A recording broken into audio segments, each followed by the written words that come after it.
So I've been very slow about videos. I haven't been recording a lot, but I've been very pressed for time here recently and just trying to get stuff done. But I did an ungodly amount of repairing on these inner wheel tubs. Should have just bought new ones. Using originals was a very bad idea, but after like 14 hours of metal repair work, I have fixed both of these.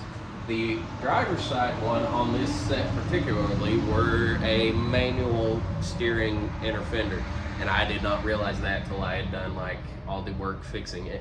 So then I had to take my original inner fender, cut all the spot welds out of the original with that indent on the side, you know, the indent for the power steering shaft to run up through there, like your steering shaft to run up in that dent. Mine did not have that, so I had to take the original fender with that dent, drill all the spot welds out, take that side off of it, repair it, take the side off of the fender that I had bought, and then put that onto the side of that one. It does not look perfect because the indent is actually made into the back side of it too, where it goes to the firewall, and I just kind of slit that and bent it around into the dent of the side that's dented that I added to it. So it doesn't look the greatest, but everything should fit now. I think I'm gonna have to remake my brake lines from the proportionate valve to the master cylinder, because I ran them straight up, and now I realize that the steering shaft has to go through there, and I don't think it's going to fit either. And I also warped this fender on the passenger side with heat by replacing too much metal too quickly, and now it doesn't fit up to the core support like it should. So I think I'm going to weld it to the firewall, then try to push it up tight to the core support, and then weld it so it'll stay in place. Clamp it up there where it'll stay. But yeah, these inner wheel tubs have been a pain in the ass, and I guess because it's a V8, that doesn't help either. But I've got the driver's side one completely done. For the most part anyway. I've still got to do a lot of welding on the core support, but I ran out of welding juice, so gonna have to get a new bottle of that. But I'll show you what it looks like. So here is the passenger side one, and oh, that's the driver's side, that's the passenger side. This one is not mounted yet on the passenger side, like I said. I've actually been taking pop rivets. Well, you can't see it because I've got a fender on here right now, but I took pop rivets and riveted the inner fender to the wheel tub, and that way it would stay in place while I weld it to the core support and weld it to the firewall. But hopefully this will stiffen this up enough to where when I take this, you know, beam out that I showed you in the last video, it's holding this firewall back. Hopefully it'll stay in place and not shift on me as long as I weld the shit out of it. My dad said I should probably make a bracket to go on the inside of the wheel tub and then mount that to the firewall, because if it tries to come forward, the give is going to be towards the inside, because obviously all this on the outside is welded, but it's going to give towards the inside of the motor. So if I made a bracket to go from the frame to the inner wheel tub, maybe that wouldn't happen. But today, all I'm going to try to do is get this wheel tub brought up and mounted to the outside of the inner fender. Not a lot I can do until I get more my welding tank filled back up, because I'm completely out of some gas. All right, so here's how it turned out. Whole front end's welded together. We had to adjust my hood spring to get the hood to latch down in there correctly. I still need to get the rubber little thingies to keep this from happening. The only thing that went wrong is I guess I got this inner fender too hot and it moved out a little bit. So the gap here is not the best. Once it goes down all the way, it's manageable. I mean, you can see my bolt right there, which kind of annoys me. And this is a little off, but this runs pretty good. The hood line is all the same up front. This line is really good. If that line on the other side would have been this good, this would have been perfect. This lines up pretty good. It's pretty flush all the way around. Down at the bottom, it gets a little end, but I can live with this. So overall, this front end is completely welded together. Pretty much bolted all the way in. I need these two bolts in, but yeah, this is how it sits. So pretty well ready for paint, besides taking the fenders back off and drilling holes for all the bolts and, you know, all that good stuff. But this is how the Bronco sits after a year and a half worth of work. Looks pretty solid, especially for somebody that's never done it before. I think I did pretty good. I'm I'm gonna hang doors on it now just to check it out though. So I am now at the point of no return. We are bondoing now. My uncle got me a big ass gallon of Evercoat body filler. This stuff works really good, by the way. I mean, I don't really know body filler that well, but it sands really good and goes on smooth. I've got some air pockets in this stuff, so I'm gonna have to have like a skim coat still on some of it. But right now I've been working on this rocker.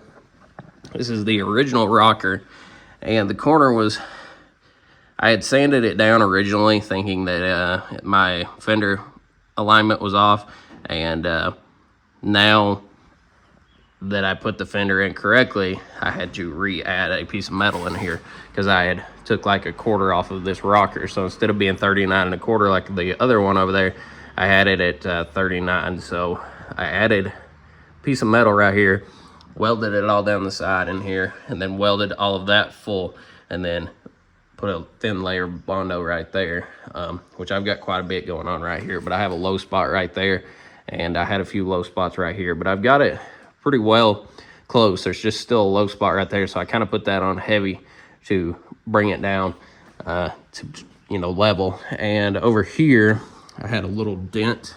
It was just a little micro dent, but it ended up turning out pretty good right here.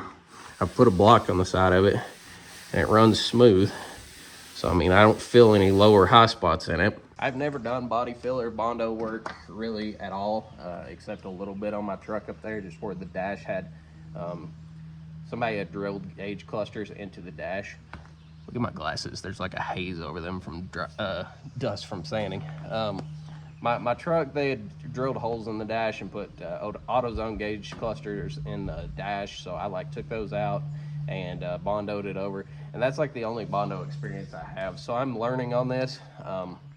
I told the girl that's doing my paint job if she didn't want me to do it, she didn't have, like, I wouldn't do it, but because I don't want her paint to look bad. But she told me just do it and she'd paint it and wouldn't be offended at all how it looked. So I'm just doing it as I know how to do it. I got the hood sitting right here. I've been sanding on this thing forever. It had a front end collision at some point right here, a little dent, and they Bondoed the shit out of this right here, so that's gonna be fun to fix. And it dents up right here, so I'm gonna have to hammer that down. I've got the door over here. My uncle told me I should just do a skim coat over the entire door.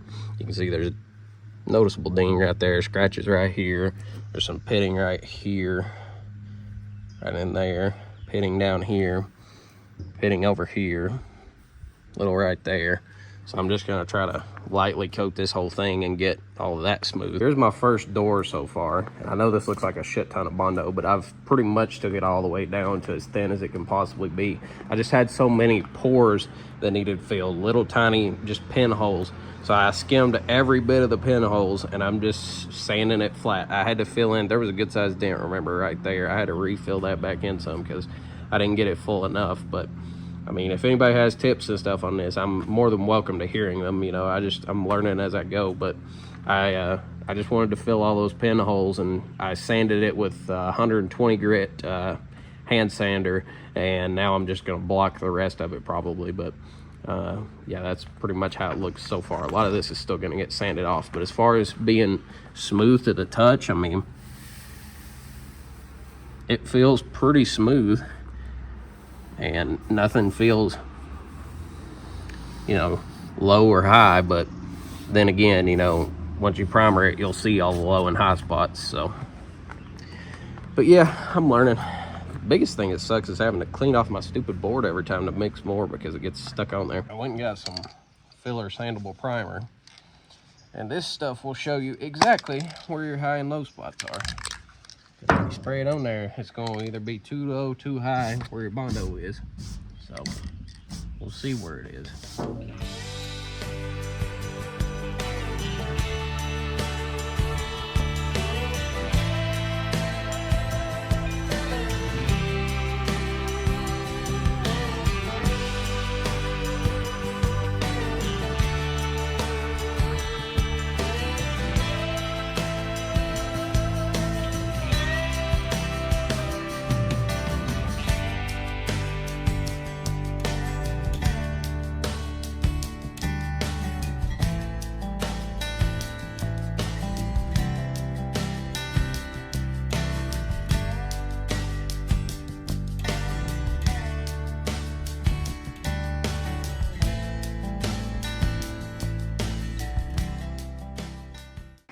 So as you can see, there's a low spot there, there's a low spot there, there's spots there, there's spots there, there's a spot somewhere right up in here. Lots and lots of low spots that still need filled.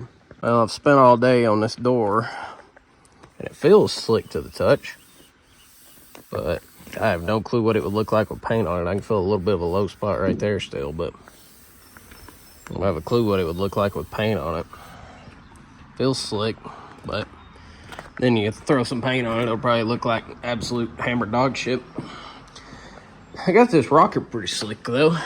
It's still a little high back there. Need to take it down just a little bit, but looks way better than it did. This rocker had damage on this side right there quite a bit on this whole front corner, so I just built that back up, which I welded in that piece of steel, like I said. Got a piece back here. Gotta grind that down a little, or sand that down a little bit more. Gotta sand this down a little bit more. Gotta sand this down some more. I hope I'm not gonna make this look worse, because that's my biggest fear, is just making it look worse, making weaves in it and shit. Because, like I said, I've never done this before. I don't want my paint job to look like, you know, wavy as shit because of bad body work. But again, I've never done body work, so need to slick that up some more still too. Slick this up some more, add a little bit more to the bottom of it.